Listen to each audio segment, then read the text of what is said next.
Glenn, mga tol, tama na. Maawa naman kayo. Kaibigan natin siya. Tarantado ka pala eh. Laruan lang natin yan. Ano pang hinihintay mo? Manonood ka na lang ba? Ha? Bakla ka ba? Ano? Titikman mo o ipuputok tong baril sa bungo mo? Tama na. Ang sakit. Demonyo ka. Alagad ka ng dilim. Pinatay mo sila. Ako? Mamamatay tao? Ano bang ginawa ko? Wala naman, di ba? Malabo ba mata mo? Hindi mo ba nakita, Glenn? Yung mga insektong pumatay sa kanila at nalason nga sila, di ba? Pero alam mo, bilib talaga ako sa'yo. Napakatapang mo. Umaaray pero palaban ka pa rin talaga. Ayan, hawakan mo to. Ito kasi magliligtas sa'yo sa labis na takot at sa sakit na nararamdaman mo. Kamatayan. Hindi ka na masasaktan at mahihirapan kasi wala ka nang mararamdaman. Taon 2009, Bicol. Alas 7 ng gabi, habang naghahain si Lola ng hapunan, ay panay na rin ang tawag niya sa kanyang apo na si Zoe. Greg, mabuti pa ipuntahan mo na sa kwarto niya para na namang bingi. Baka meron na naman kung ano nakasalpak sa kanyang tainga. Siya, sandali lamang at pupuntahan ko. Baka naman nakatulog ulit. Dali-dali namang tinungo ni Lolo Greg ang kwarto ni Zoe. Kumatok muna siya bago dahan-dahang binuksan ang pinto. Zoe, apo. Aba, nasaan ba yun? Mukhang nasa galaan pa yata. Nako, siguradong magngangawa na naman si Mrs. Ay, tatalikod na sana ang matanda nang bigla namang lumabas ang dalaga na nakatapis ng tuwalya mula sa kanyang banyo sa loob ng kanyang kwarto. Ay, palaka! Ay, Lola naman nakakagulat naman po kayo. Ay, pasensya ka na. Malay ko ba naman na nasa banyo ka? Akala ko'y gumala ka na naman ng hindi namin namamalayan. Ay, kakain na. Magbihis ka na at umiinit na naman ang ulo ng lola mo. Sige po, susunod na lamang po ako, Lolo. Agad na bumalik sa kusina si Lolo Greg at maya-maya naman ay lumabas na rin ang kanilang apo. Gulo-gulo pa ang buhok noon na humarap sa kanyang lolo at lola sa hapagkainan. Oo, ano ba naman at kakain na ganyan pa rin ang itsura ng buhok mo. Huwag niyo na lang pong pansinin ang buhok ko, Lola. Mamaya na ho ako magsusuklay at ibablower ko pa yan.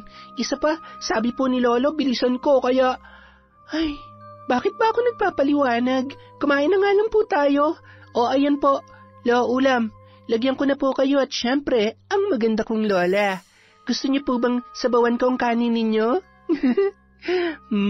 Ang pango. Amoy na amoy yung kalamansi. Ang sarap talaga magluto ng lolo at lola ko. Saan na naman ba ang punta mo? Naligo ka ng ganitong oras. Saan ang punta? Lola naman. Porke ba naligo ako ngayon, iniisip niyo na agad nagagala ako? Hindi po ba pwedeng naiinitan lang? Tsaka, hindi po kaya ako nakaligo kanina. Sus, hindi raw nakaligo. Nag-computer at nag-cellphone ka lang naman maghapon. Akala mo naman ay may iba ka pang pinagkakaabalahan. Ewan ko sa'yo. Ay, Lola naman kasi, ayaw maniwala Huwag ka na magpalusot at basang-basa ko na yung mga kilos mo. Saan ang lakad mo? Makikipag-inuman ka na naman. Nako, sinasabi ko sa'yo, hindi ka talaga titigil hanggat hindi mo nakikita ang hinahanap mo. Kung ayaw niyo po maniwala sa akin, wala naman po akong magagawa. Basta ako wala po akong lakad ngayong gabi. At, inaantok na nga po ako Apo, huwag mo sanang isipin na wala kaming tiwala sa'yo. Alam ko naman na mabait kang bata at alam mo kung anong ginagawa mo. Ang totoo niyan, nag-aalala lamang kami ng lola mo para sa kaligtasan mo. Ang daming kaso ngayon ng rape. Kahit nga yung mga nag-iingat at nasa bahay lang ay nabibiktima. Paano pa kaya yung... Yung katulad ko na lalaki ang mga kasama at kaibigan? Lolo, Lola, alam nyo, mas ligtas ako kapag kasama ko sila. Isa pa, pumipili naman po ako ng kaibigan. Matitino ang mga yon, kaya wala kayong dapat ikabahala kapag kasama ko sila. Isa pa, matalino po itong apo nyo. Hinding-hindi nila ako maiisahan. Kayang-kaya kong protektahan ang sarili ko. Sana nga, apo. Sana nga ay kinikilatis mo at wala kang kaibigang demonyo. Alam mo, sa tuwing may lumalapit sa akin para magpabarangay, karaniwang biktima ng rape o di kaya naman ay mga babaeng hindi pinanagutan ng nakabuntis. Mga nakakaawa kaya naman hindi ko sila matanggihan. Nakikita ko ang galit at takot na kanilang nararamdaman. Kaya kung meron man akong hinihiling sa Diyos sa kabila ng mga kasalanan ko, ay ang hindi mo pagdaanan na nangyari sa kanila. Isa pa, isipin mo na lamang ang sakripisyo ng nanay mo para sa'yo. Ay, si nanay? Wala namang pakialam sa akin yon. Wala namang ibang alam yon kundi magpadala ng pera. Bilang na bilang ko nga sa kamay kung ilang beses niya pa lamang akong kinumusta eh. Kung sa bagay, masayang-masaya na siguro siya kasama ng mga anak ng among inaalagaan niya. Apo, huwag kang magsalita ng ganyan. Ginagawa ng nanay mo ang lahat para sa'yo at sa mga... Sa mga kapatid niya na may kanya-kanya ng pamilya na umaasa pa rin sa kanya? Sabi niya kapag tapos na ako magkolehiyo, uuwi na siya. Pero ano nangyari? Hindi niya maiwan-iwan yung mga alaga niya kasi naaawa siya? Ako, ni minsan sa buhay ko hindi ko naalala na inalagaan niya ako kapag nagkakasakit ako. Nakasama ko siya sa espesyal na araw ng buhay ko. Kasi wala naman siya. Busog na po pala ako. Excuse me po, Lolo, Lola. Zoe, sandali. Hayaan mo na lamang siya. Kita mo namang paiyak na ay dadakdakan mo pa. Yan, kaya namimihasa sa katigasan ng ulo yung apo mo. Lagi mong pinagtatanggol. Ay, hindi ba dapat mas intindihin niya nanay niya? Pasalamat nga siya at nasusunod lahat ng gusto niya. Sa edad niyang yan, ni minsan hindi niya naranasan na maghirap at umiyak dahil walang pagkain, bagong damit, sapatos o kung ano-ano pa.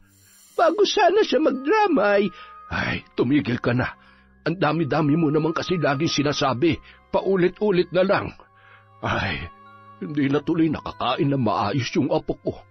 Nakasimangot ang muka ng dalaga na pinagmamasdan ng sarili sa salamin habang siya ay nagsusuklay. Ay, bad trip talaga. Nasira tuloy ang gabi ko. Teka, ano kayang ginagawa ni Lucas ngayon? Matawagan nga. Agad niyang kinuha ang kanyang cellphone at tinawagan ang matalik niyang kaibigan na si Lucas. Mula elementarya ay yun na ang kanyang kasakasama. Hanggang sa sila ay nagdalagat binata na, ay palagi yung nakabuntot sa kanya, lalong-lalo na kapag umaalis sa gabi ang dalaga at gigimik. Ayan, sagutin mo bakla. Hello? Oh, napatawag ka. May problema ba? Wala naman. Nabuburyong lang. Nakaka-bad trip dito sa bahay tsaka maghapon na ako nakahiga rito. Gusto ko sanang... Alam mo na? Ano, sasamahan mo ba ako? Sige, alangan naman gumala ka na naman na mag-isa. Baka mamaya kumapano ka pa. Isa nga pala, magpaalam ka sa lolo't lola mo para hindi ka pagalitan at hindi mag-alala sa'yo. Meron bang tatakas na nagpapaalam? Ikaw talaga? Para namang hindi mo kilala ang lola ko. Hindi ako papayagan nun. At saka, naligo pa lang ako kanina, pinag-iinalaan niya na ako. Sige na, maligo ka na. Naamoy na kita eh. 9:00 ng gabi lalabas ako, kaya dapat nandito ka na sa harap ng gate. Ako nang bahala sa gas ng motor mo. Ano, G? Ay, oo na. Tigas talaga ng ulo mo. Pasalamat ka, mahal kita. Anong sabi mo? Sabi ko, salamat naman at ikaw magbabayad ng gas kasi masyadong mahal. Sus, malit na bagay. Basta kasama mo ako, akong bahala sa'yo. Bye bakla, I love you. Matapos ibaba ang cellphone, nakangiti naman si Lucas habang umiiling-iling na tila ba kinikilig. Ay, I love you too, Zoe. Kaya kahit mayayari din ako kay tatay, sasamahan kita. Kahit saang sulok pa ng mundo. Agad nang nag-asikaso si Lucas. Nagmadali yung maligo at agad na nagbihis. Sakto namang tulog na ang kanyang tatay Arnel. Papaalis na sana yun, ngunit naalala niya na nasa ilalim pala ng katre ang kanyang sapatos. Ay, kapag minamalas ka nga naman bahala na. Sana naman hindi niya ako mahuli. Dahan-dahan yung pumasok sa kwarto at gumapang pa para makuha ang kanyang sapatos. Binili pa yun sa kanya ni Zoe para may isusuot siyang maayos kapag sila ay lumalabas. Pagkatapos kunin ay agad na lumabas yun at sa sala niya na lamang isinuot. Paulit-ulit niyang tinitingnan ang sarili sa salamin. Bago umalis ay sumilip pa yon sa kanyang ama at ngumisi. Pasensya na, tay, magpapaalam naman talaga sana ako, kaya lang tulog na kayo Tsaka mahirap na, baka mamaya hindi niyo ako payagan. Alam niyo naman hindi ko pwedeng pabayaan si Zoe. Sabi mo nga, di ba? Gawin ko ang lahat para matupad ang aking mga pangarap. Isa sa mga pangarap ko ay ang makasama habang buhay si Zoe. Kaya kahit siya na ang babaeng may pinakamatigas na ulo, siya pa rin talagang mabait at pinakamasayahing taong nakilala ko. Paano, tay? Tulog ka lang ng mahimbing dyan, ha? Bago umalis, inayos niya pa ang kanyang higaan. Gamit ang unan ay pinagdugtong-dugtong niya yon sabay tinakpan ng kumot. Dahan-dahan niyang sinara ang pinto at pagkatapos ay isinilid niya ang susi ng bahay at motor sa bulsa ng kanyang pantalon. Pasipol-sipol pa yon habang naglalakad papunta sa kanyang garahehan at itinulak niya muna ang motor palayo sa bahay bago pinaandar at tumungo na sa bahay ni Zoe. Sa kabilang banda, habang pinagmamastan ni Zoe ang sarili sa salamin, ay napangiti siya dahil sa magandang imahe na kanya nakikita. Bagay na bagay rin sa kanya ang dress na kabibili lamang. Babaeng-babae ka ngayon, girl. Ang ganda mo talaga. Parang hindi ako tatalon sa bakod sa outfit kong to, Bahala na nga. Matapos isara ang kanyang pinto sa kwarto, ay dumaan yon sa may kusina at lumusot sa may gawing labahan. Dahan-dahan pa yung naglakad at iniingatan na marumihan ang kanyang suot na sapatos. Nang makarating sa may tarangkahan, agad yung kumaway sa nakaabang na si Lucas. May katamtamang taas at matibay naman ang maaapakang simento at mga bato na patungan ng halaman ng kanyang Lola Fe. Sapat na yun para makatalon palabas sa kanilang bakod. Humawak ka sa kamay ko. Mag-iingat ka. Kung hindi, mababangasan yung tuhod mo. 1, 2, 3. Grabe. Nakakapagod pero ang saya, Tara na. Ay, teka. Bakit hindi ka man na nagpabango? Amoy na amoy ka pa rin yung ginamit mong sabong pampaligo. Pambira ka naman talaga, Pasensya na, alam mo naman tumakas din lang ako. Kapag nakaamoy si tatay ng pabango, sigurado mahuhuli ako nun. Kapag nahuli niya ako, hindi kita masasamahan. Kapag hindi kita kasama, hindi ka mag-e-enjoy at walang gwapo sa pupuntahan mo. Gwapo? Talaga ba, Lucas? Patingin nga. Sige na nga, pwede na. Pwede nang pagtiyagaan. O ayan, magpabango ka. Para naman may ma-inlove sa yung chika babe sa pupuntahan natin. Ay, hindi ko naman kailangan yan. Teka muna. Hindi ka maglalasing Hindi ka rin makikipag-usap at makikipag-inuman sa hindi mo naman talaga kakilala. Kasama mo man ako o hindi. Sa panahon ngayon, mahirap na magtiwala. Buti kung lahat ng lalaki matino, katulad ko. Edi ikaw ng good boy. Ay, alam mo, minsan nalilito ako kung kakampi ba kita o kalaban. Konting-konti na lang, parehong-pareho na kayo ni Lola. At katulad ng lola mo, ayaw lang din kitang mapahamak. Oo na, tama na yan. Puro ka sermon. Tara na! Woohoo! Party-party! Mabilis na pinaarangkada ni Lucas ang kanyang motorsiklo papunta sa isang KTV bar. Nang makarating doon, nadatnan naman nila ang ilan sa kanilang mga kaibigan. Isa na rin si Glenn at ang pinsan nitong si Rafa na madalas ding tumatambay sa kilalang KTV bar na yon. Join na kayo rito! Kami lang naman itong pinsan kong si Rafa Naalala mo pa ba siya? Nagkita na rin kayo dito, last year yata yun, kung hindi ako nagkakamali. Oo, last year nga yun. Hi, Rafa. Lucas, dito na lang tayo. Maupo ka na at mag-order na ako. Ano bang gusto mo? Kayo? Sige, ikaw nang bahala. Ako? Aba, ayos. Sa bagay, minsan lang naman to. Agad na umorder ng 2 bucket na beer si Glenn. At saka garlic parmesan chips, truffle fries at buffalo wings. May gusto pa ba kayo idagdag? Zoe, sabihin mo lang, ako nang bahala. Ikaw, Lucas. Okay na yan, pre. Taray, ibang klase naman talaga tong si Glenn. Guwapo, mabait at galante. Okay na yun. Sobrang dami na nga ng in-order mo eh. Thank you, Glenn, ha? Walang anuman. Ikaw pa ba? Tsaka, samantalahin nyo na at paminsan-minsan lamang mangyari to. Nang dumating ang kanilang order, ay masaya na silang nag-inuman at nagkwentuhan. Aliw naman si Glenn kung gaano kahusay uminom ng alak si Zoe. Grabe, mas malakas ka pa yatang uminom sa akin ah. Uy, hinay-hinay lang. Kapag nalasing ka, siguradong mahihirapan na naman ako sa iyo pauwi. Bahala ka, iiwan kita rito. Sus, pare naman kaya mo akong tisin. Samantala, habang mahimbing na natutulog si Lola Fe, ay dahan-dahan namang bumangon si Lolo Greg. Tiningnan niya ang orasan sabay ngumisi. Ayos, kapag sinuwerte ako, mababawi ko yung talo ko kagabi. Ay, teka, nasa na ba yung pitaka nitong mabait kong misis at kailangan ko muna manghiram ng puhunan? Ayun, abat, makapal-kapal ito ah. Hindi niya naman siguro mapapansin kung kukuha ko. Hamot kapag nanalo ako ay ibabalik ko ng doble.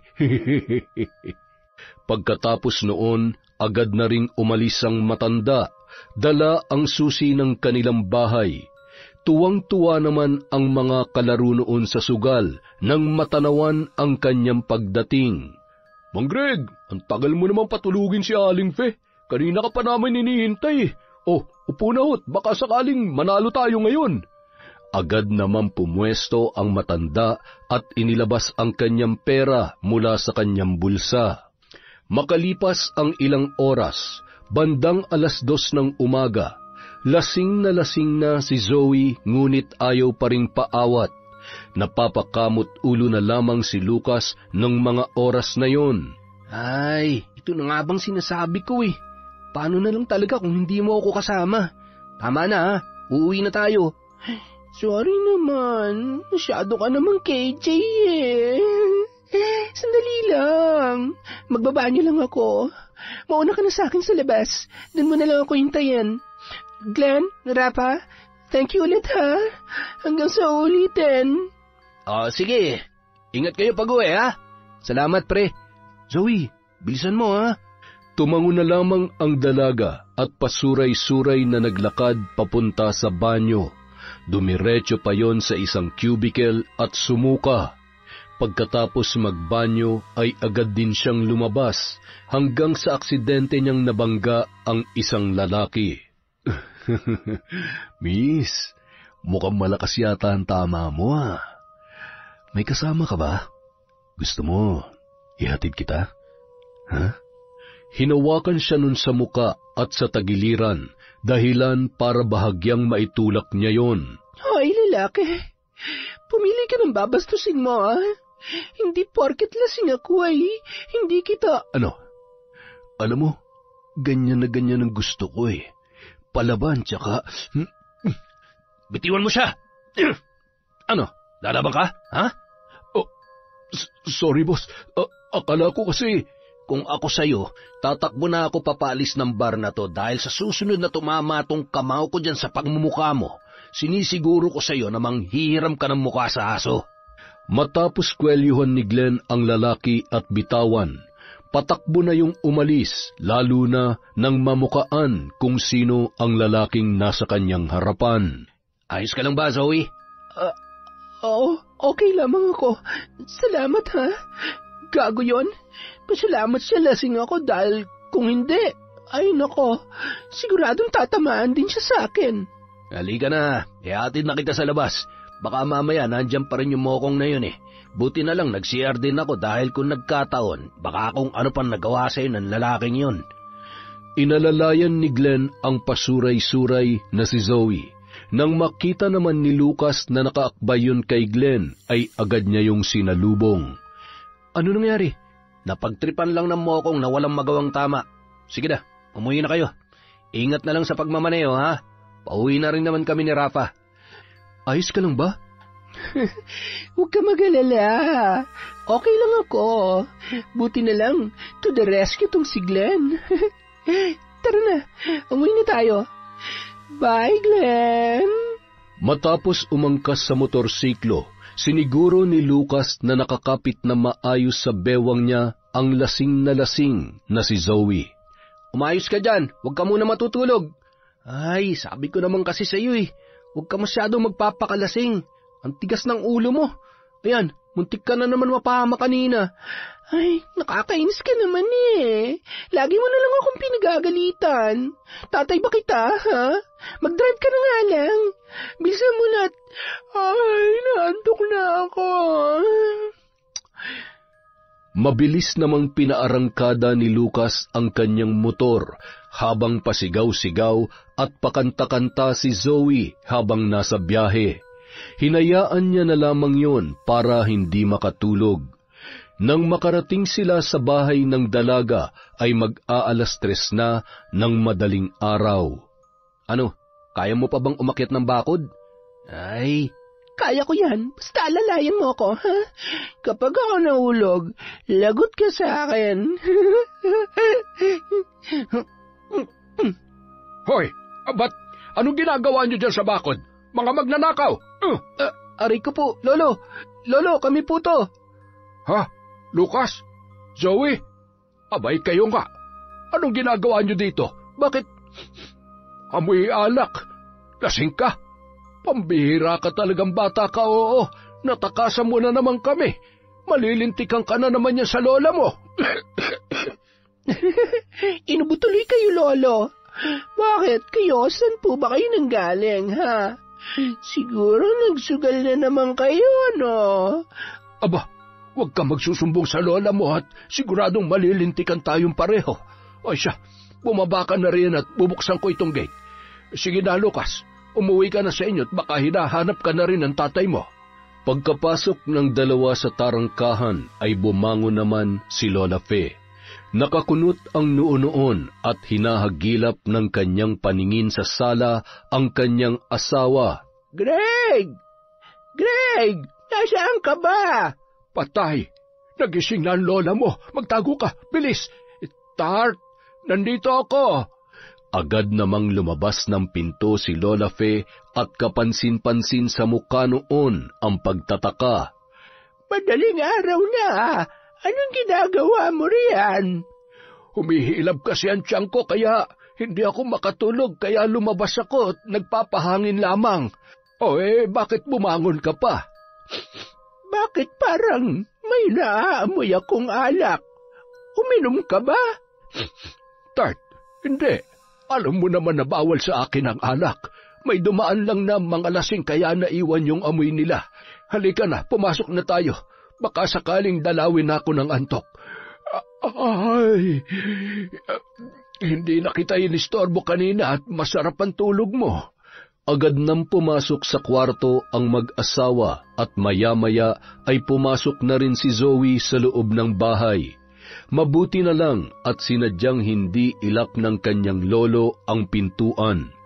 Pagkapasok sa kwarto ay kaagad na humiga ang dalaga. Hilong-hilo na siya nung mga sandaling yun. Pakiramdam niya ay umilalim siya sa higaan dahil sa sobrang kalasingan. Ni hindi na nun nagawang tanggalin ang kanyang sapatos at maiayos ang sarili sa pagkakahiga. Kinabukasan, maaga pa ay nagluto na ng almusal si Lola Fe. Hinayaan niya lamang na matulog pa ang kanyang asawa dahil nababatid niya na puyat yun. Maglalabas siya ng araw na yon, kaya naman naisipan niyang gisingin ang kanyang apong si Zoe para siya ay matulungan. Laking gulat niya nang pagbukas niya ng pinto ay nakabihis at nakasapatos pa rin ang dalaga. Halata rin sa itsura nito na lasing yun kinagabihan. Talagang tumakas ka na namang kagabi. Hindi ka na talaga nagpapaawat dyan sa pagiging lasinggera mo. Hindi ko na alam kung anong gagawin sa'yong bata ka. Ang tigas-tigas ng ulo mo. Lola, wag. Huwag niyo po akong gagalawin. Nahihilo po ako. Habang patuloy sa pagngawa si Lola Fe, ay napakamot ulo namang dinampot ni Lolo Greg ang cellphone sa kanilang higaan. Bumangon yun at inabot sa matanda. Mahal, tama na yan. Sagutin mo muna itong tawag ng anak mo. Akin na. Nang makita niya ang kalagayan ng anak niyang saksakan ng tigas ng ulo, hindi na nga nakakatulog ang tatay mo ay ipinamana pa sa iyong katigasan ng ulo niya. Hello, Luisa, anak, buti naman at napatawag ka. Pasensya na po, Nay. Ngayon lamang ako nakaluwag-luwag. Alam niyo naman ang trabaho ko dito. Halos walang pahinga at walang katapusan. Pero huwag kayo mag-alala. Sanay naman na po ako. Kumusta po pala kayo dyan? Si Zoe, kumusta? Natawagan na ba siya ng trabaho na ina-applyan niya? Gising na po ba siya? Ito nga. Umagang-umaga ay mainit ang ulo ko dahil sa anak mong ito. Ayan, tingnan mo. Gawain pa ba ito ng matinong babae? Tatakas ng gabi para uminom kung saan-saan at uuwi ng lasing. Tingnan mo nga ang itsura at ang magbihis at magtanggal ng sapatos ay hindi na magawa. Santisimang bata ito, oo. Alam mo, Luisa, ang mabuti pa umuwi ka na. Sa totoo lang, hindi ko na kayang disiplinahin itong anak mo. Hindi naman ako nagkulang sa pagpapaalala pero wala din naman pagbabago. Nagsasayang ka lamang ng perang pinapadala dito kung ang anak mo naman ay... Oo na, masama na akong anak, apo at kahit ano pong sabihin niyo. Ay, ang ingay-ingay. Ang sakit na nga ng ulo ko eh. Ano? Narinig ba yan? Wala talagang... Nay, tama na ho. Ako na lang ang kakausap sa kanya. Pakibigay na lang po ang cellphone. Ayan. Kausapin mo na maayos ang nanay mo. Kung hindi, talagang tatamaan ka sa akin. Wala sa sariling kinuha ni Zoe ang cellphone na inabot sa kanya ng kanyang lola at matipid na ngumiti yun. Good morning, Nay. Anak, pwede bang mag-usap tayo na maayos? Makinig ka naman sa lolo at lola mo. Konting tiis na lang magkakasama na tayo. Pangako, tatapusin ko na lang tong kontratang ito. Ilang buwan na lang, makakauwi na rin ako dyan. Promise, babawi sa'yo si nanay. Ingatan mo naman ang sarili mo, anak. Tigilan mo lang kakainom at paglabas-labas sa gabi. Hay, kaya ko naman ang sarili ko. Ngayon pa po ba kayo mag-aalala para sa akin? Noon nga pong maliit ako na kaya ko naman na wala kayo eh. Ngayon pa kaya? Tsaka Nay, umiinom naman po talaga ako. At oo, lumalabas kasama ang mga kaibigan ko pero yun lang po yun. Hindi naman po ako gumagawa ng kalokohan. Tsaka wag ho kayo mag-alala, wala pa po akong plano magka-boyfriend. Hindi ko rin yung sasayangin yung pinag-aralan ko. Sadyang hindi pa lang ho ako sinuswerte. Kapag may trabaho na ako, bubukod na lamang po ako. Kaya ko na ho nang buhayin ang sarili ko para hindi na rin po mangonsumi si Lola. At baka sakali pong magkatotoo ng taon-taon yung pangako na makauwi na kayo. Nay, tapos na ako mag-aral. Maganda na rin ho ang bahay natin kaya wala na hong dahilan para... Anak, malaking bagay na dito ako nagtatrabaho. Alam mo naman kung gaano kababa ang sahod dyan sa Pilipinas. Isa pa, hindi ko pa maiwan ang alaga ko dito. Ayun, di lumabas din ho ang totoo. Mas mahal niyo yung mga alaga niyo dyan kesa sa... Zoe, sumusobra ka na. Akin na nga yung cellphone. Kita mo na kung gaano kahirap kausap yung anak mo. Nay, habaan niyo pa po sana ang inyong pasensya kay Zoe. Kausapin niyo lang po sana siya na maayos. Baka po kasi... Ano? Kino-question mo ba kung paano ko pinalaki tong anak mo? Aba, hindi naman yata tama yun. Umuwi ka na para malaman mo kung gaano kahirap na tumayong magulang sa anak mo na may sariling mundo at saksakan ng tigas ng ulo. Bye-bye! Nay, sandali! Nay! Ay, Mula na magkahiwalay sila ng ama ni Zoe, ay iginugol niya ang kanyang sarili sa pagtatrabaho. Gusto niya kasing masiguro na mabibigyan niya ng magandang buhay ang kanyang anak, pati na rin ang kanyang mga magulang. Samantala, maghapon ay mas pinili na lamang magkulong sa kwarto ng dalaga. Ramdam niya na hindi pa rin humuhupa ang inis sa kanya ng kanyang lola, kaya minabuti niyang umiwas na lamang. Nasisiguro niyang paulit-ulit lamang siyang pagsasabihan noon. Bandang 2:00 na ng hapon nang bumangon siya matapos gisingin ng kanyang lolo Greg. Sige na, kumain ka na. Tulog na ang lola mo kaya wala ka na maririnig na sermon.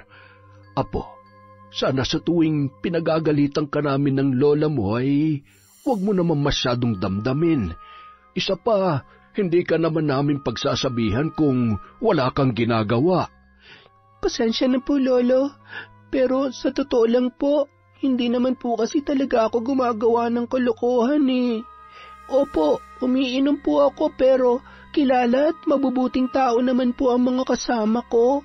Hindi rin po ako umaalis na hindi ko kasama si Lucas. Kaya lang naman po ako tumatakas dahil mula noon hindi naman ako pinapayagan ni Lola eh. Pakiramdam niya kasi matutulad din ako sa nangyari kay nanay nung nag-aaral pa siya. Hindi ko naman po ulitin ang pagkakamaling nagawa ni nanay noon. Isa pa, tapos naman na po ako sa pag-aaral. Cum laude pa rin naman ako kahit na lagi akong umuwi ng lasing. Ay... Hindi lang mawala sa amin ang mag-alala, kaya intindihin mo na lamang. Sige na, kumain ka na at puros alak pa yata yung laman ng tiyan mo. Isa pa yun sa iniisip ko. Paano pag nagkasakit ka? Di mas lalong hindi na makakauwi ang nanay mo. Malay niyo naman umuwi si nanay kapag nagkasakit ako. Ay, kaso... Alam niyo naman kung gaano katibay ang katawan ko, Lolo. Hindi ko na nga maalala kung kailan ako huling sinipon o ninagnat eh. Pakiramdam ko nga, dahil sa alak, kaya malakas ang katawan ko at hindi ako nagkakasakit. Hindi pa sa ngayon. Hihintayin mo pa bang singiling ka ng katawan mo? Ay, pambihira ka talagang bata ka, oo. Ay, siya nga pala, Lolo. San kayo nanggaling kagabi, ha? Nagsugal kayo, no? Panalo ba o talo? Ay, yun. Pangalawang gabi ko ng talo. Huwag ka madudula sa lola mo at malilintikan talaga ako. Habang nag-uusap ang dalawa, bigla namang tinawag ni Lola Fe si Lolo Greg. Ano ba yon, Tart? Akala ko naman ay tulog ka. Patuloy yon sa pagbibilang ng pera sa kanyang pitaka ng paulit-ulit. 8, 9, 10, 11. Kulang talaga eh. Dapat 12 pa to. Wala naman akong binili kahapon. Hindi rin naman kita inutusan. Aminin mo nga, kumupit ka ba dito, ha? Huwag ka magsisinungaling at malalaman ko rin yan. Hindi Bakit naman ako makikialam sa pera mo? Ano naman ang gagawin ko sa pera? Mang Greg, tara na! Rest back na tayo sa talo nating kagabi! Dahil sa narinig, galit na pinaghahampas ni Lola Fe ang kanyang asawa.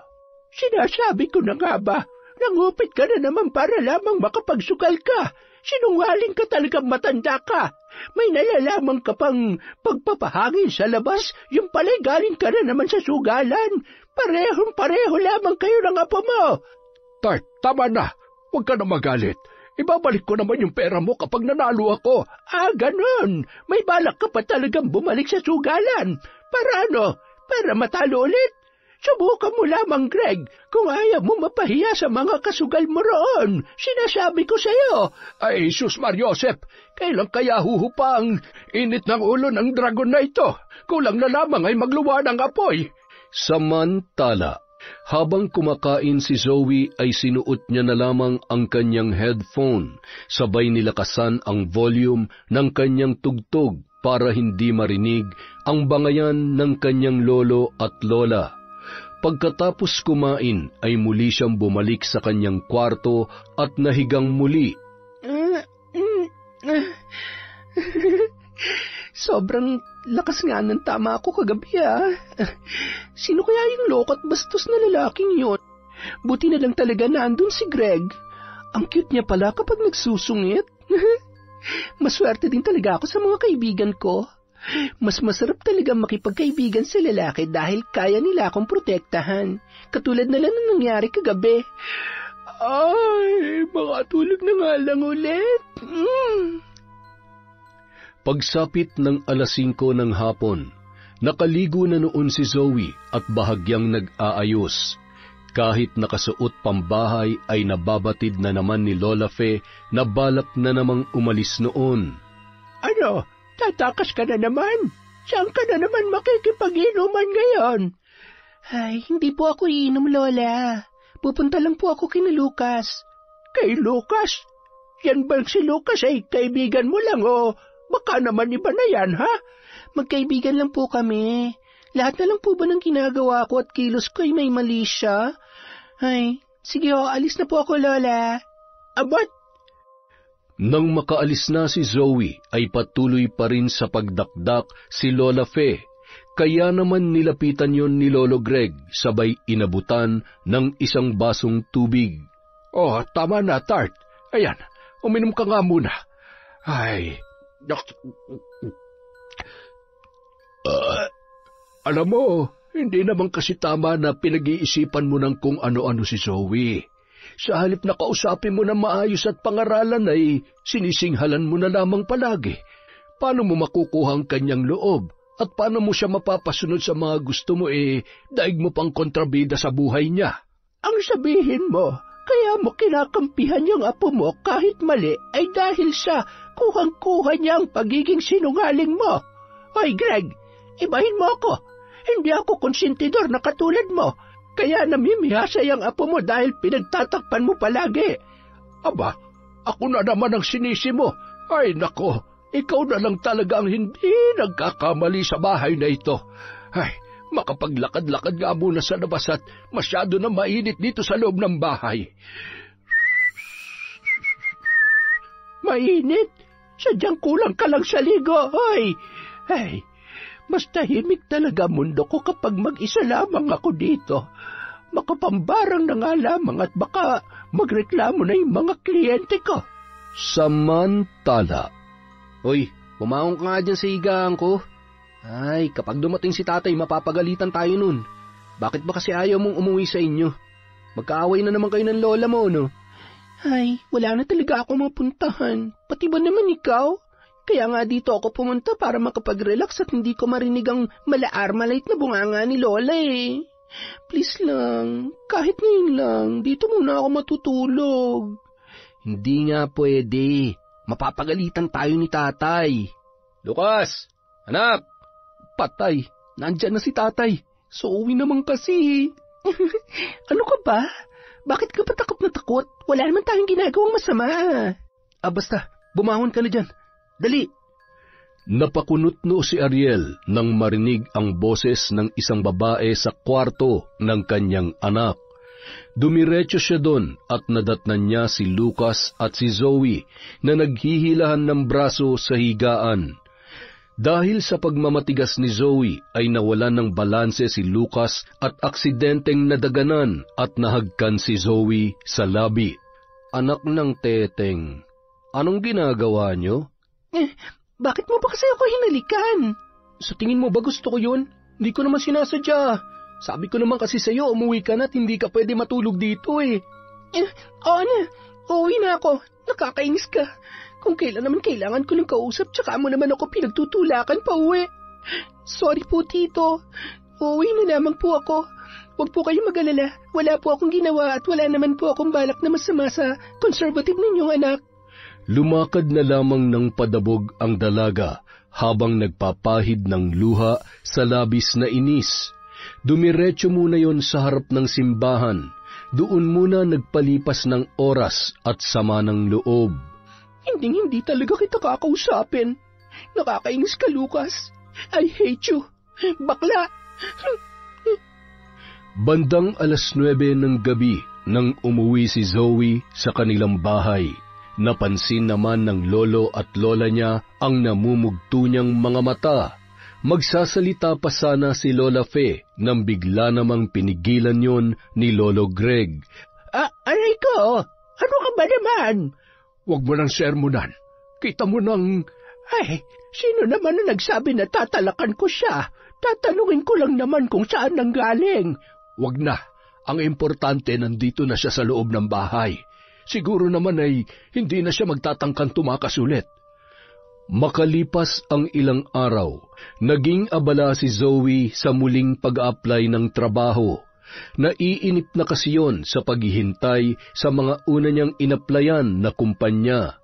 Mas gusto niya na rin yun lagi siyang umaalis para iwasan ang kanyang lola. Inisip niya rin na sundin na muna ang gusto ng kanyang magulang. Sa halip na gumimik ay mas pinili niya na lamang magbasa ng e-book. Samantala, mayat maya naman siyang sinisilip ng kanyang lola. Ano na naman ang sinisilip mo dyan? Si Zoe ba talaga yan? Mukhang may sapi ang apo natin Abat, ano kayang nakain yan? Pambihira ka naman, Tart, oo. Magpasalamat ka na lang at nawiwili na siya rito sa pagbabasa kaysa naman naglalakwat siya. Sana ngayon magtuloy-tuloy na yan. Kapag ganyan siya kabait ay baka sakaling mawala na itong pananakit ng batok ko. Wag na sanang maiba pa ang ihip ng hangin. Halika na, matulog na tayo. Ikaw, huwag kang magkakamaling tumakas para magsugal kung ayaw mong malintikan. Ikaw ang bahala. Basta huwag mo akong sisingilin ng 1,000 na hiniram ko sa wallet mo, ha? Mas okay na yon kesa matalo ka na naman at kukuha ka na naman ng pantaya sa pitaka ko. Ibenta mo yung mga itlog mo nang magkapera ka. Nako, wala namang bibili nito. Tanga, hindi yan. Yung itlog ng mga manok mo. Linawin mo kasi. Kumakaitlog ka dyan Habang patuloy sa pagbabasa, bigla naman siyang napalingon nang tumunog ang kanyang cellphone. Napakunot noo si Zoe nang makita niyang si Lucas yon. Agad niyang pinatay ang tawag at napairap pa, sabay bumalik sa kanyang binabasa. Makalipas lamang ang ilang minuto ay muli na namang tumunog ang kanyang cellphone. Ang kulit naman si Glenn pala. Akala ko naman. Hello Glenn, kumusta? Napatawag ka? Anong balita? Namiss lang kita. Hindi ka nagpapakita dito Ilang araw ka nang absent. Naninibago tuloy ako. Oo. Wala medyo war kami ngayon ng lola ko kaya kinakalmahan ko muna. Tsaka hindi rin kami okay ni Lucas kaya wala akong kasama na pumunta dyan. LQ, nag-away ba kayo? Hindi naman. Basta yun na yun. Huwag na lang natin pag-usapan at nababad trip lang ako. Enjoy na lang kayo dyan. Paano ako mag-e-enjoy? Wala ka. Zoe, bukas nga pala may party kami sa rest house ng lolo ko. Pupunta yung mga close friends ko. Gusto sana kitang imbitahan para makilala ka nila. Ako? Seryoso ba? Naku, nakakahiya. Baka mamaya masyadong sosyal yung mga kaibigan mo. Hindi ikaw naman. Mababait ang mga yon, parang ako lang. Sige, naniniwala naman ako at alam ko naman yan. Kaya lang, paano nga ako makakapunta hindi naman kami bati ni Lucas. Tapos, siguradong magagalit ang lola ko lalo na kapag nalaman niya na hindi ko naman kakilala yung mga kasama ko. Hindi ka rin niya kilala. Sanay kasi sila na si Lucas palagi ang kasama ko kapag nagpapaalam ako Yun lang ba? Nako, akong bahala dyan. Isan mo sa akin ang address mo. Ipagpapaalam at susunduin kita dyan bukas, ha? Bawal tumanggi. Magtatampo ako. Ang hirap mo naman tanggihan. Oo na. Bilang pasasalamat sa pagtulong mo sa akin last time. Di ako sa party na yan pero syempre, nakakahiyaman. Magpapasundo talaga ako dito para naman siguradong papayagan ako ni Lola. Kinabukasan, paggising ni Zoe ay agad yung naghilamos at nagsipilyo. Pagkatapos ay tumungo yun sa labas ng kanilang bahay. Kinuha niya ang walis tingting at nagwalis-walis sabay inayos ang mga halaman sa paso. Apo, bakit hindi ka muna magkape? bumili ng pandesal ang lolo mo. Ako na lamang ang magwawalis at magdidilig ng mga yan. Ako na po, Lola. Wala naman po akong ginagawa eh. Tsaka, bihira lang naman po akong magkape. Ay siya, sige, tutulungan na lamang kita. Apo, nagtatampo ka pa rin ba sa akin? Hindi naman na po, Lola. Isa pa, tama naman po kayo. Kasalanan ko naman po kung bakit niyo ako napapagalitan. May mali din naman ako, Apo. Pasensya na kung palagi kitang nasisinghalan. Alam mo naman, hindi ko kayang pigilan itong buwisit na bibig ko kapag nauunahan ako ng inis at galit. Pasensya na rin po kayo, Lola. Lagi ko na lamang pong pinapasama ang loob niyo, pati na rin po si Nanay. Ay. Ay siya, mula ngayon ay huwag ka nang tumatakas sa gabi, ha? Mamaya ay mapahamak ka pa ng hindi namin namamalayan. Mula ngayon, basta may lakad ka, magpaalam ka ng maayos. Talaga po, Lola? Papayagan niyo na po ako? Oo, basta ba siguradong matitino ang mga kasama mo at huwag ka namang uminom at uuwi ng halos hindi mo na kaya ang sarili mo. Salamat po, Lola. I love you, Lola. I love you. Sorry po ulit. Habang masayang nagkukwentuhan ang maglola, ay bigla namang natanawan ni Zoe ang paparating na si Lucas. Agad na nagtago ang dalaga sa may halamanan. Lola, pakisabi po wala ako. Umalis kasama mga kaibigan ko. Abay, bakit hindi na lang ikaw ang makipag-usap sa kanya? Basta po, sige na Lola, please. Ay, siya, inuuto mo na naman yata akong bata ka eh. Tao po? Lola? Si Zoe po? Ah, si Zoe. Nako, yung pasaway ko nga po. Ayun, hindi pa rin umuwi. Kasama niya yung mga kaibigan niya kagabi. Siguro ay may birthday o kung anong okasyon. Alam mo naman yon, hindi marunong magpaalam na maayos. Eh, teka, bakit pala hindi ka kasama? Nag-away ba kayo? At saka, tapatin mo nga ako. May gusto ko ba sa apo ko? Wala po, Lola. Magkaibigan lang po talaga kami. Hindi ko po kakayanin ang pagiging pasaway ng tupakin yung apo. Ay siya, sinabi mo yan, ha? Sige na't marami pa akong gagawin. Habang nag-uusap ang dalawa, ay lalo lamang nang galaiti sa inis si Zoe. Ang kapal ng muka? Akala mo kung sinong gwapo? Kung wala kang gusto sa akin, lalong hindi rin ako magkakagusto sa'yo. Mula ngayon, kakalimutan ko na rin na magkaibigan tayo, Lucas. Di hamak na mas mabait, gwapo, at higit sa lahat, wala ka naman binatbat sa yaman ni Glenn. Akala mo hindi ko kayang gumala at mag-enjoy nang wala ka? Filingyerong bakla. Bandang 5:00 ng hapon, isang kotse ang pumarada sa tapat ng bahay ni na Lola Fe. Napatayo ang dalawang matanda mula sa kanilang pagkakaupo sa may balkonahe. Aba, may bisita yata tayo. Ang gara ng kotse, ah. Nako, may pogi. Sino ang poging binata na yan? Aba, mukhang may manliligaw na yata si Zoe. Nako, narinig na yata ng Diyos ang panalangin ko kagabi. Gusto ko kung sakali man ay makapangasawa ng gwapo at mayaman ang apo ko. Aba, sa ganda ng apo ko ay hindi ako makakapayag na kung sino lamang putyo-putyong lalaki ang makakatuluyan niya. Sa hilig mo man sa pogi, paano kung hindi naman magandang intensyon sa apo natin? Kung akong tatanungin, si Lucas ang gusto ko.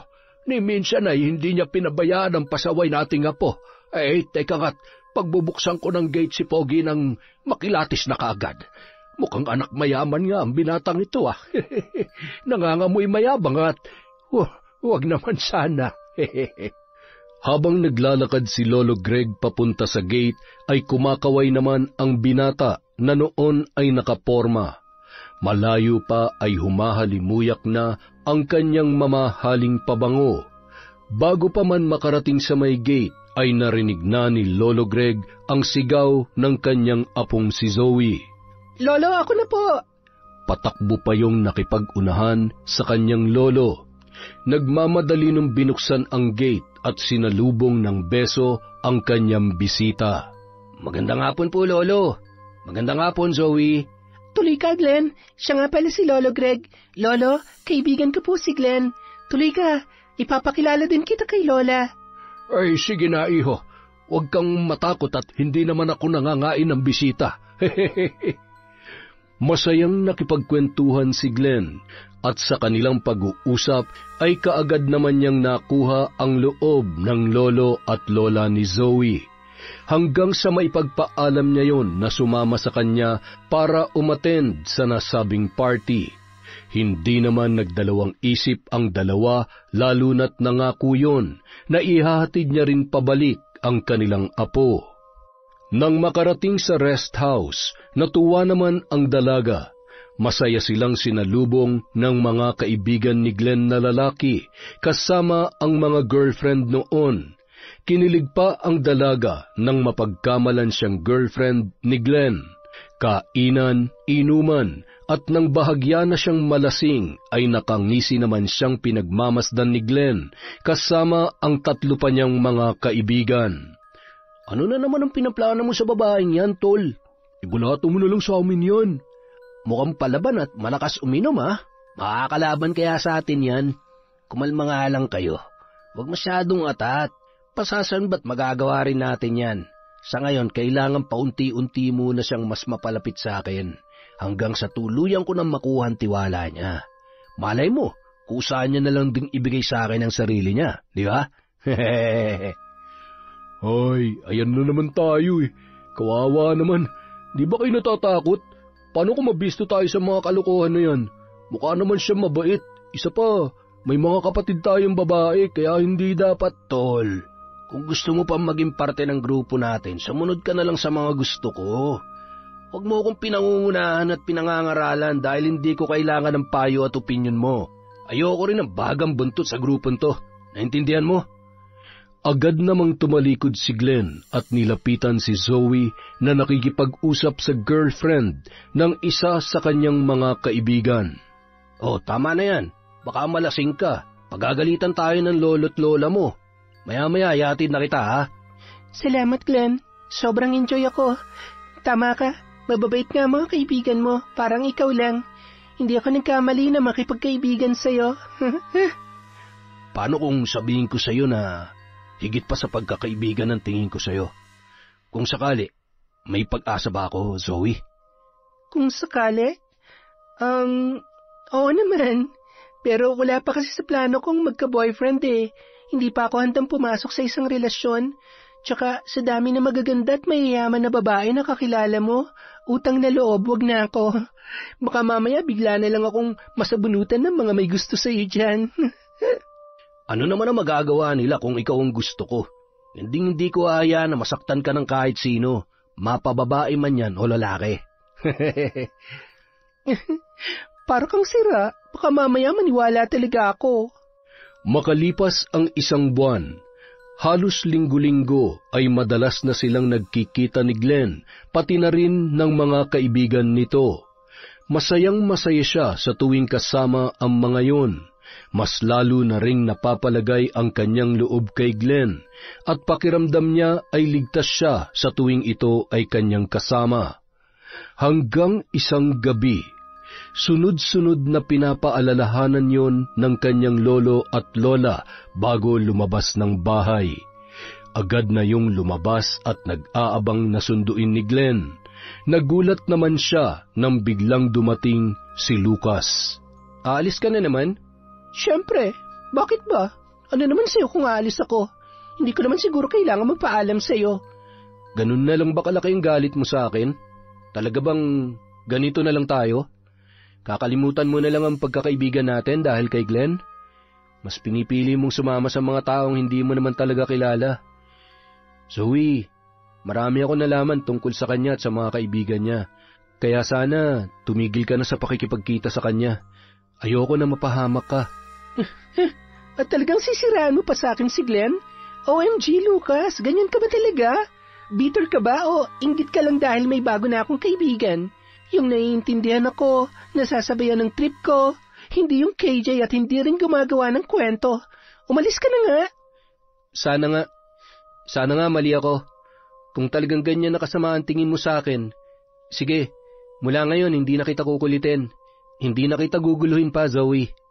Agad na tumalikod si Lucas at hinayaang pumatak ang kanyang mga luha. Mahal niya si Zoe, ngunit sa pagkakataong yon, ramdam niya kung gaano kataas ang pader sa kanilang pagitan. Sinundan lamang ni Zoe ng tingin ang lalaki. Napabuntong hininga siya sabay irap. Niwala man lamang katiting na awa ang kanyang naramdaman para sa dati niyang matalik na kaibigan.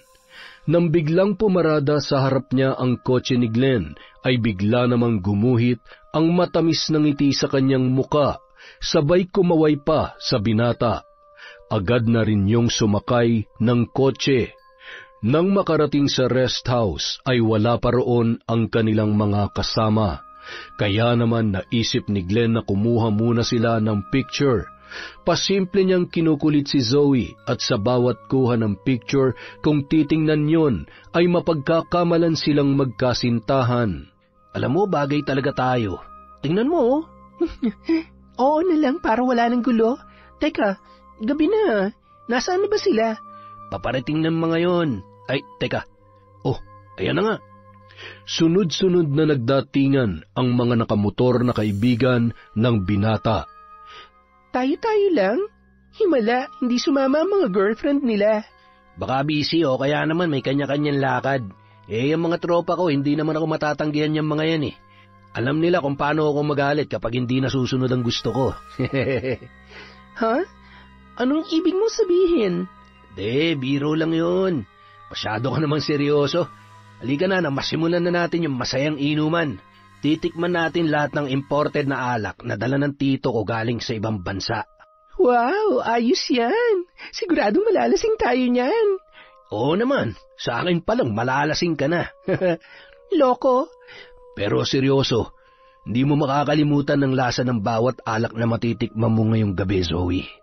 Tinugunan lamang ni Zoe ng matamis ng ngiti ang makahulugang sinabi ni Glenn sa dalaga. Hindi rin nagtagal, nag-inuman na nga ang mga yon. Dinadaan nila sa biro at kwento si Zoe para malibang hanggang sa may inilagay ang isa sa mga yon na kung ano sa iniinom ng dalaga. Maya-maya pa, napansin na nila ang kakaibang ikinikilos ni Zoe. Hindi na rin mapigilan ng dalaga ang kanyang sarili. Ramdam niya ang pag-init ng kanyang katawan hanggang sa sinubukan siyang halikan ni Glenn at tinugunan niya na rin yon. Aliw na aliw pa at nagtatawanan ang mga kasamahan nila habang ang isa sa mga yon ay kinukunan ng video ang dalawa. Ayos, wala nang kawala si Zoe. Itigil mo nga yung pagkuha ng video. Ay, kung ano man ang pinaplano nyo, huwag nyo nang ituloy. Baka mamaya mapahamak pa tayo. Ay, sa labas na nga lang muna ako. Magpapahangin lang. Makalipas ang ilang sandali. Ano, kaya pa? Inaantok ka na ba? Nahihilo ko. Pwede mo na ba akong ihatid pa uwi? Bukas na. Nag-e-enjoy pa tayo eh. Tsaka masyado pa mahaba ang gabi. Hindi naman mag-aalala ang lolo't lola mo dahil kasama mo ko. Hindi ba? Isa pa, ang daming kwartong matutulugan dito. Sira, hindi pwede. Sige na, ihatid mo na ako. Baka kasi... Sabay-sabay na naghalakhakan ang mga kalalakihan nang tuluyan ng mawalan ng malay ang dalaga.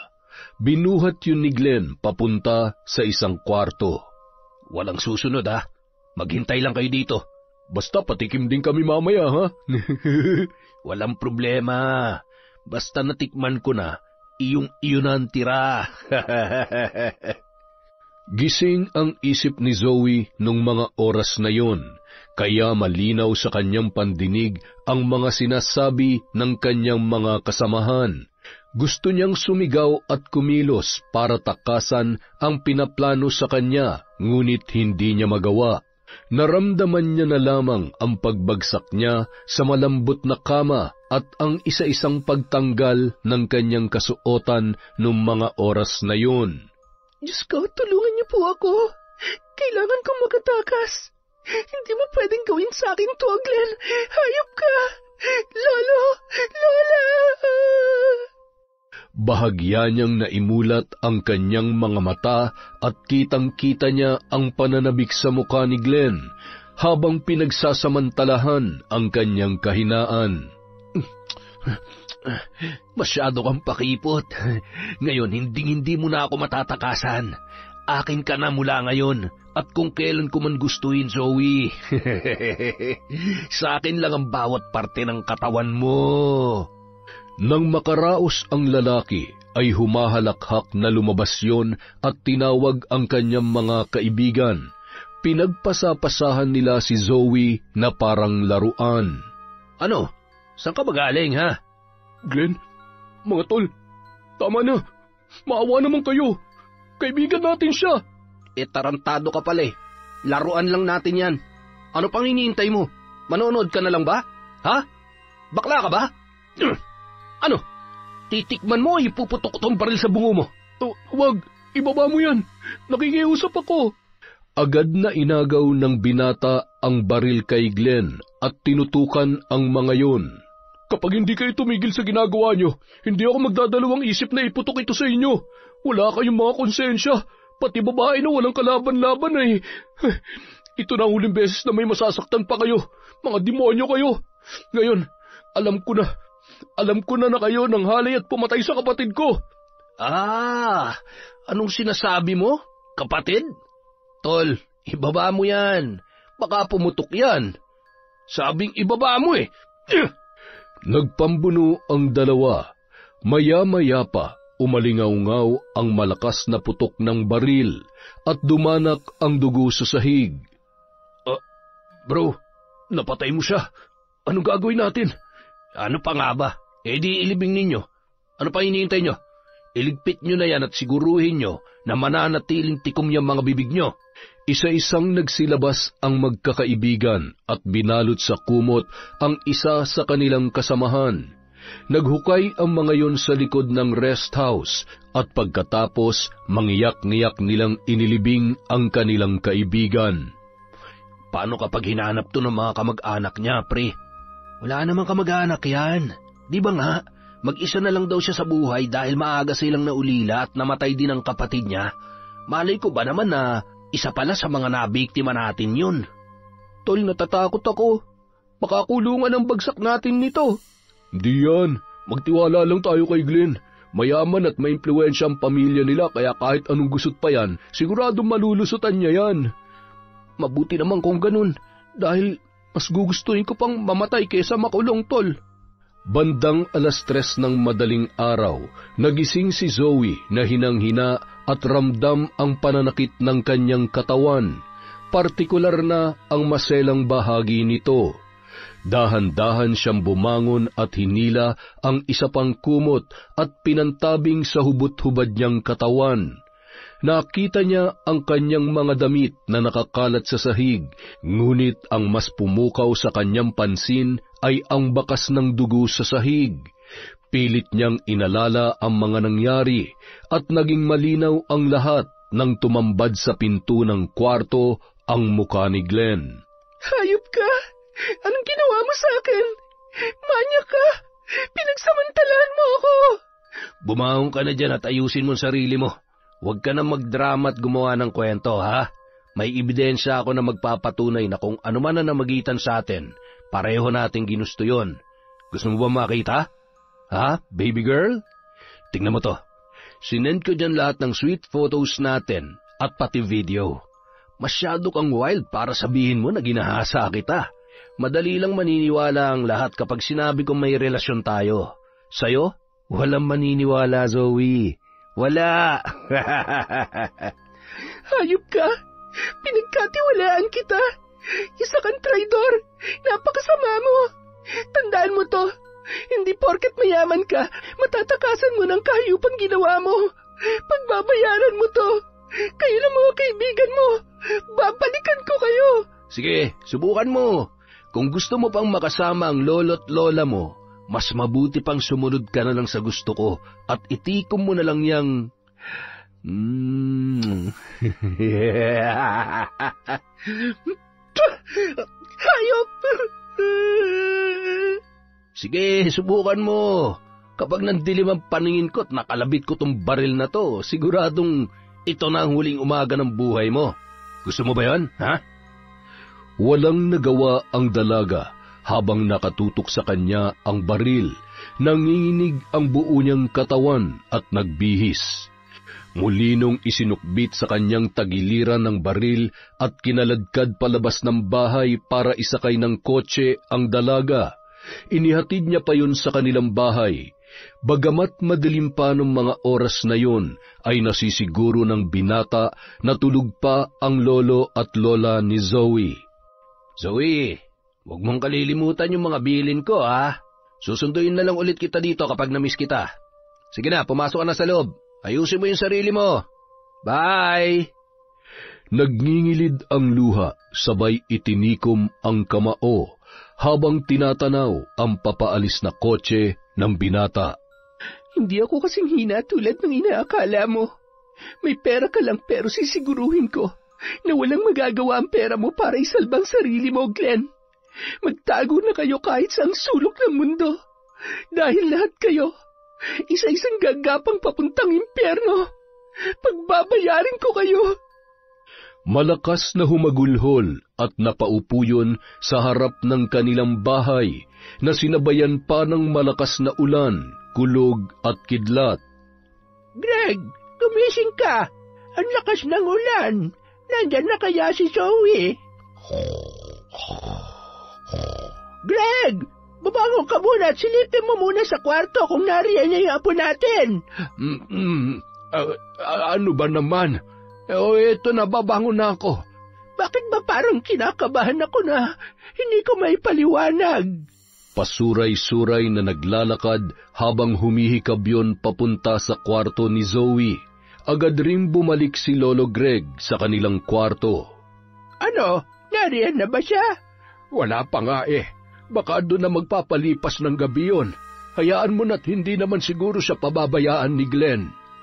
Habang nag-uusap ang dalawa, ay narinig nila ang kalampag mula sa kanilang pintuan. Teka, nariyan na yata. Ay, sige na, pagbuksan mo na ng pinto at kumikidlat pa naman. Makabangon nga muna.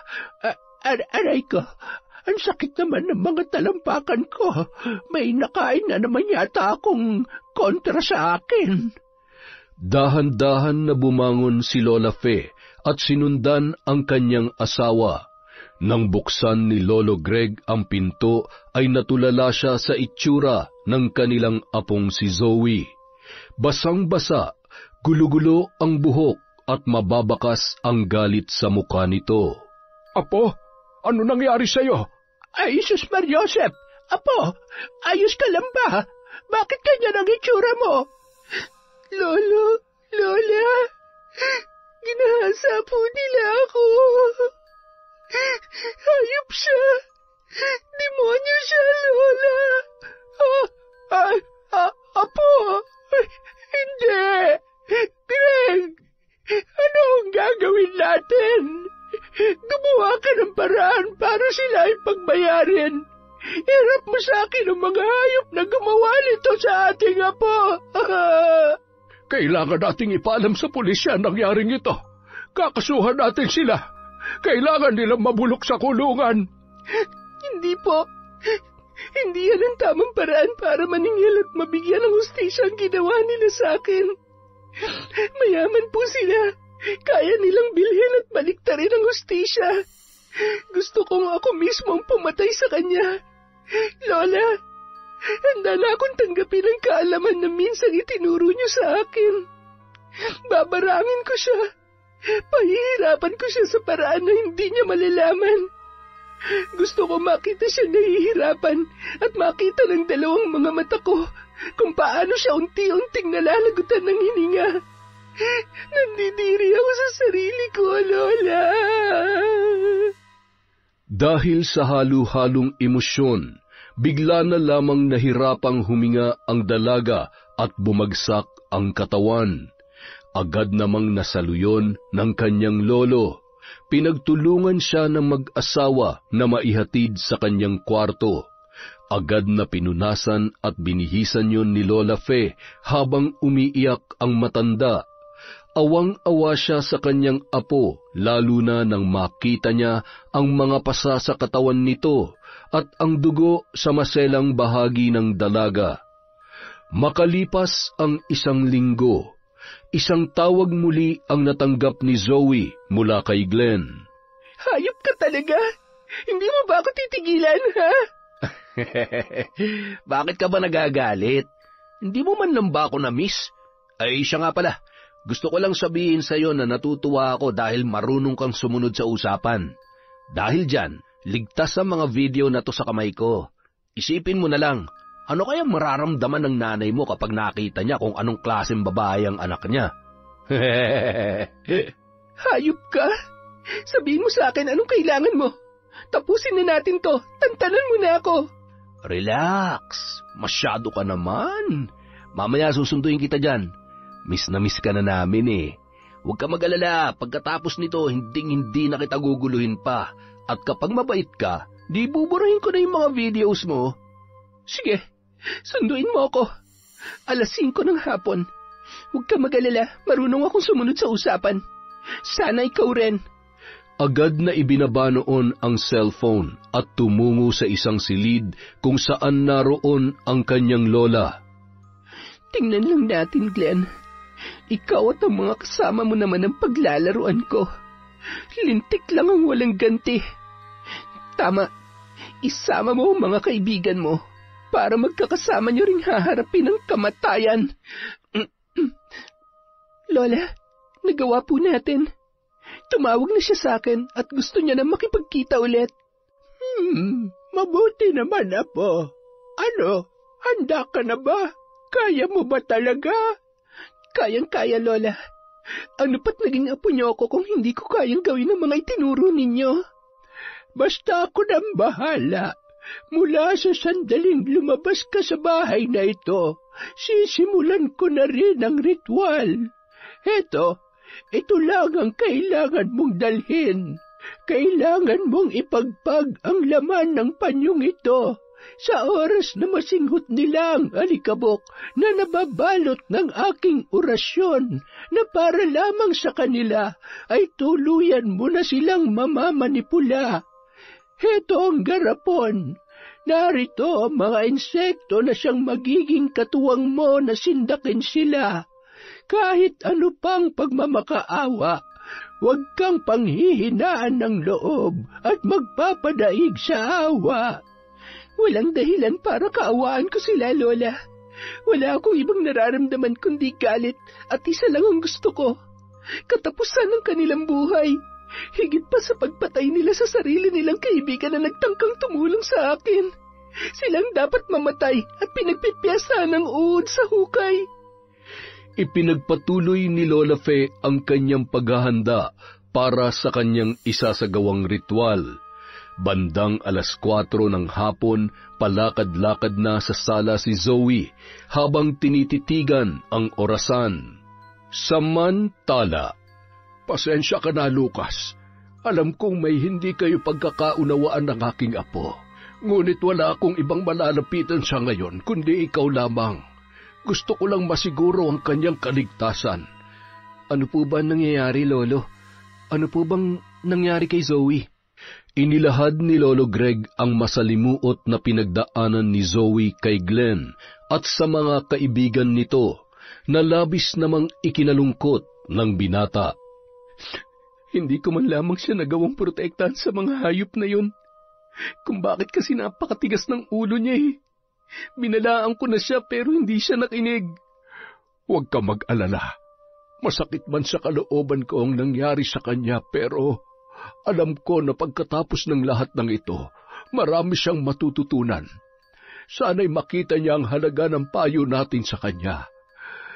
Ay, alam mo, maging kami ng Lola Fe ninyo ay nahihirapan din ang loob dahil ipinagkatiwala namin sa mapagpanggap na demonyong yon si Zoe. Matapos sabihin ni Lolo Greg ang kanyang plano, ay agad naman na silang naghanda ni Lucas. Sakto namang wala doon si Mang Arnel, kaya agad na rin silang umalis upang masigurong masusundan nila si Zoe sa pupuntahan nito. Wala na po bang ibang paraan? Baka po kasi lalo lamang siya mapahamak. Kailangan niya pa po ba talagang makipagkita sa Glenn na yon? Oo, dahil gusto niyang gumanti. Huwag ka mag-alala. Alam niya ang ginagawa niya. Hindi nga lamang ako mapapalagay kung maghihintay lamang ako sa bahay. Bilisan mo na at siguradong susunduin niya na si Zoe. Sakto namang pagdating nila sa may bahay ay natanawan pa nila ang sasakyan ni Glenn. Samantala, nagliliyab na ang apoy ng mga kandilang itim. At kahit bahagyang may kalakasan ng hangin mula sa bintana, hindi namamatay ang sindi ng mga yon. Sinasabayan ng mga kahindik-hindik na mga salitang binubulong sa hangin ni Lola Fe. Sa pagkagat ng dilim, unti-unti mo nang mararamdaman ang lakas ng itim na kapangyarihan na babalot sa iyong pagkatao, aking apo, upang paslangin ang mga walang pusong nang abuso sa iyo. Wala silang karapatan na gawin kang parang bagay na pwede nilang paglaruan. Walang sino mang babae ang dapat dumanas ng kahalayan at gawing lisensya ang pagiging mayaman at maimpluwensya para gumawa ng krimen. Nang makarating sa rest house, wala pa ring imik si Zoe. Naglalakad lamang yon na parang wala sa sarili. Hinila siya sa braso ni Glenn at hinagkan sa harapan ng mga kaibigan nito na nag-iinuman at bahagyang may tama na nung mga oras na yon. Kahit sukang-suka na ang dalaga ay pinipigilan niya muna ang kanyang sarili at sinasakyan lamang ang gusto ni Glenn. Sige lang, magpakasaya na kayo dahil bilang na ang oras ninyo. Binunot ni Zoe ang panyo at ipinagpagyon ng 3 beses. Matapos abutan ng tagay si Glenn ng isa sa mga kaibigan nito, nilagok niya yon na animoy sarap na sarap dahil sa katamtamang lamig ng alak. Bigla na lamang natumba ang isa sa kanyang mga kaibigan at nagkikisay. Ha? Teka, ano nangyayari sa kanya? Lason. May nanlason sa kanya. May lason ng alak na iniinom ninyo. Napatakbo pa ang isa sa mga yon at pilit na isinusuka ang kanyang nainom. Lahat ng mga kalalakihan ay napapahawak na sa kanilang dibdib at lalamunan dahil nararamdaman nila ang paninikip ng daluyan ng kanilang hininga. Sinong hayop na naglagay ng lason sa inumin natin? Mapapatay ko kayo! Wala. Hindi namin alam. Imposible. Zoe, tulungan mo kami. Humingi ka ng tulong. Ano ba? Hindi mo ba ako naririnig? Tulong? Bakit naman ako hihingi ng tulong para sa mga taong katulad ninyo? Ano naman kung mamatay na kayo ngayon? Hindi ba dapat magpasalamat pa ako dahil ikaw at ikaw na dapat lang yan sa inyo? Pare-pareho lang kayo, mga mamamatay tao. Hayop ka. Anong pinaplano mo? May kinalaman ka ba sa lahat ng ito? Mas hayop ka, kriminal. Gusto ko lang malaman nyo na bilang na ang oras nyo, pero gusto kong masulit ninyo ang natitirang minuto ng buhay ninyo. At oo, ako ang magbibigay hustisya para sa lahat ng naging biktima ninyo.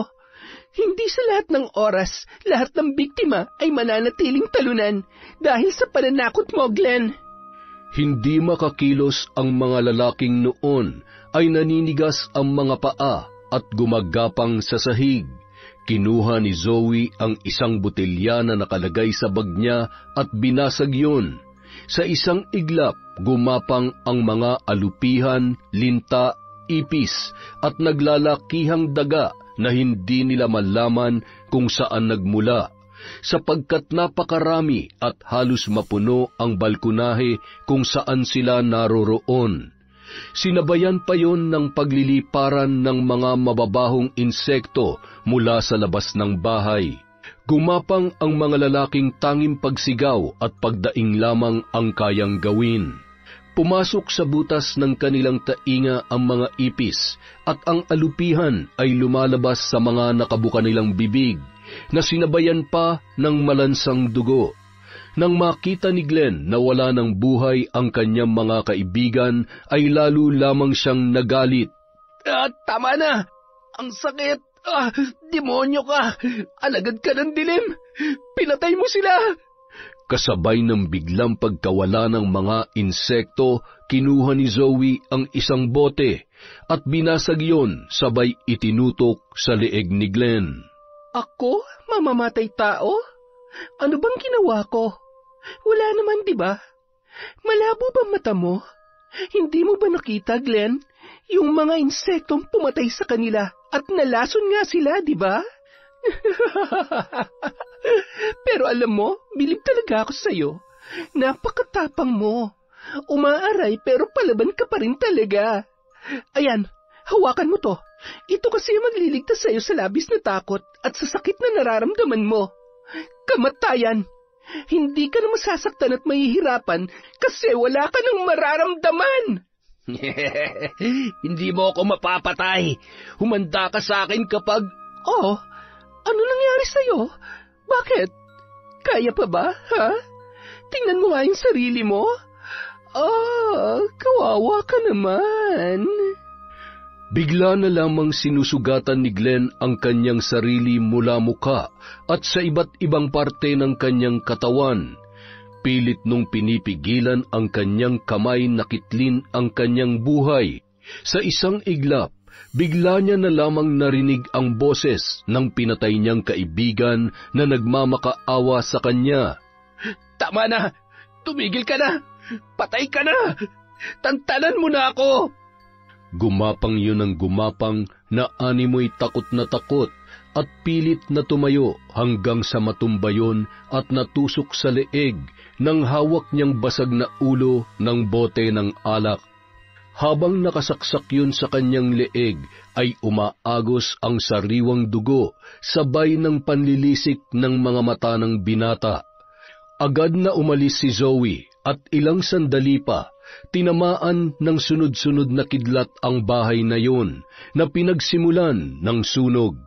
Nagulat si Zoe nang pagkalabas niya sa tarangkahan ay naroon si Lucas at ang kanyang lolo Greg. Wala ni isang salita. Mahigpit siyang niyakap ng kanyang lolo at nang maluhaluhang si Lucas. Umalis na tayo. Hindi na tayo maaari pa magtagal dito at baka may makakita pa sa atin.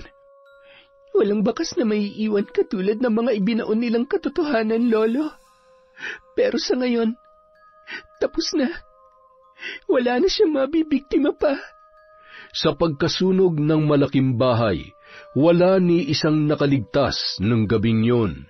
Lalo na't makalumang estilo at karamihang parte noon ay yari sa kahoy.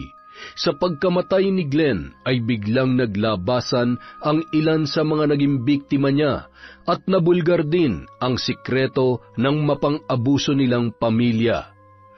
Makalipas ang ilang buwan. Tahan na anak, huwag ka nang umiyak.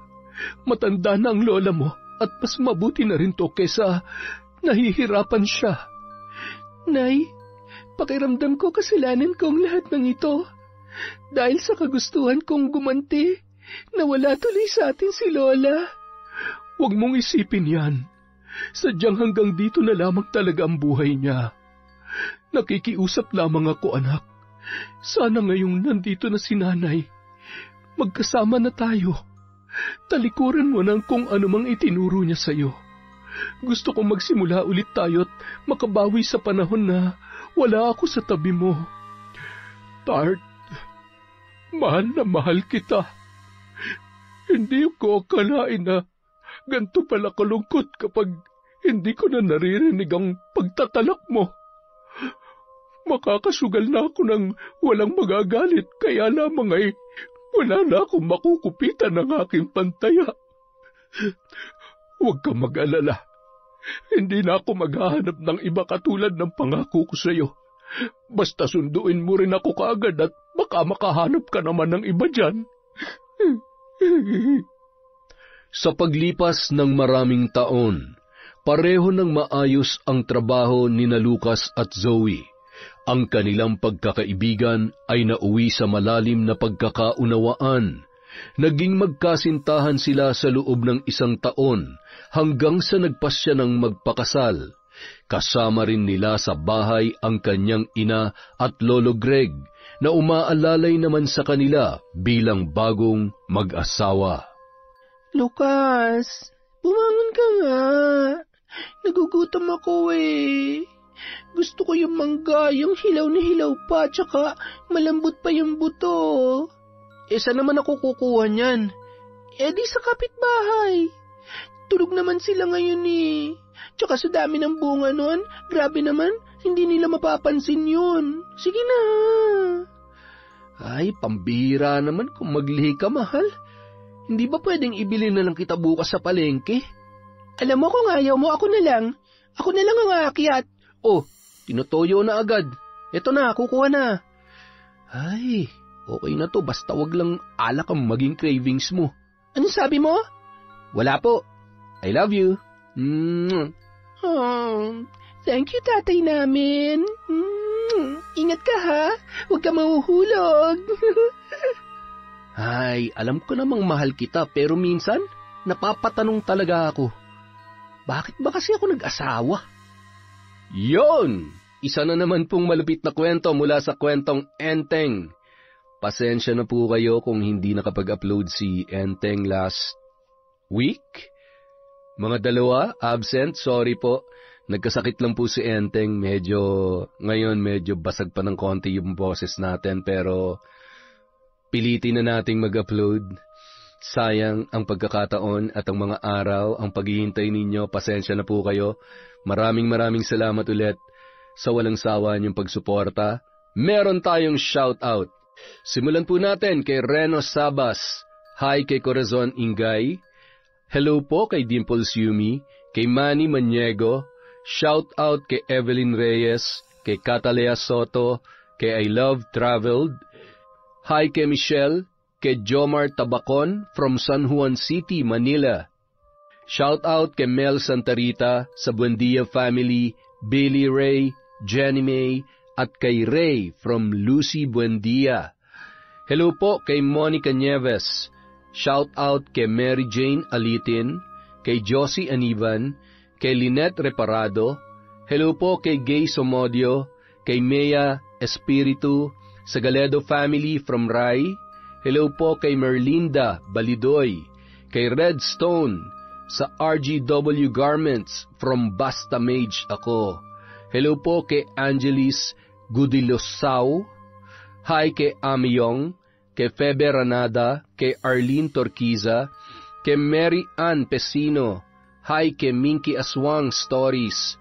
Shout out po kay Sheena Enriquez, kay Kat Burglar Cutie. Hi kay Charlene Gumansing, kay Analie Valiega, kay Sean Samuel Sebastian from Chon Cham Cheb. Hello po kay Edgardo Fontanilla, kay Desiree De Los Santos, kay Merly Amistad, kay Vicky Abut, sa Yalmus family po, kay MGS14. Hi kay Susana Llobrera, kay Josephine Dordas from Patrick Dordas. Hi kay Joseph Orpano, kay Newlydine Alipda, kay Leona Taytay. Hello po kay Resel Galope, kay Era Sera, kay M. Rose Strong OFW in Kuwait. Shout out din po kay Alma Naong, kay Honey Austria, sa Imperial Grefaldia, Zamudio family from Maria Grace Grefaldia, kay Irma Umali, kay Blue 90. Hello po kay Belen Malbas, kay Yak Queen, kay Linda Denina, kay Inday Boni from Teresita Perez, kay Marvin Arce, kay Christy Gaitan. Shout out po kay Cherry Mukbanger ASMR, kay Baby Dang Cordero, sa Tambalan family from Hilda Gabuya. Hi kay Amy Bog, kay Jessica Rojas, kay Manisan Mamot Mabtaya, kay Hondra Delin. Hi kay Kalampanog Vlog from Jeneline Rodrigo. Hello po kay Jennifer Sacris, kay Erica Ember, kay Chona Baynosa from Malaysia, kay June Semiliano, kay Lovelyn Poras ng VC Surala, South Cotabato from Diaries Yuki. Hi po kay Basanta Mila. Shout out kay Hana Maylin Segundo, kay Lydia Lopez, kay Sally Roldan, Merly Fatalia, Maria Cristina, Katrina pala Manyakap, kay Ami Viray, kay John Rex Povadora, kay Boss Aaron Bautista. Tawagan mo naman ang babe mo na si Ma'am Jonah My Loves. Hi kay Lisa Bartina, kay Josephine Suganob, kay Caroline So. Hi kay Habi Mitsuru at kay Raquel Hasegawa. Hi po kay Jade at Faith Briones Batarilan from Trio Cavibes. Hi po kay Trico Das Animation. Hi kay Alfredo Siguya, kay Alfreda Alano, Mirna Lampasa, Jaime Lampasa from Lucy Buendia. Hello po kay Lenemy Roldan. Hi kay Mardy Suzuki, kay Emmanuel Christian Zorilla sa Cacalda family from Corazon, Cacalda, kay Maria Benitez. Hi po kay Mariam Duca, kay Crisgel Mamado, kay May Megs, kay Jessica Benlayo, kay Toti at Robert from Junel Fuentes.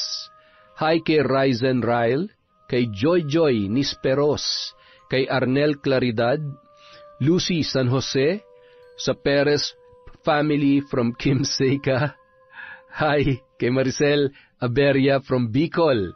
Hi po kay Cliven Dubalan, kay Asodisen Cerila, kay Christian Azuela from Wifey Sara Abordo.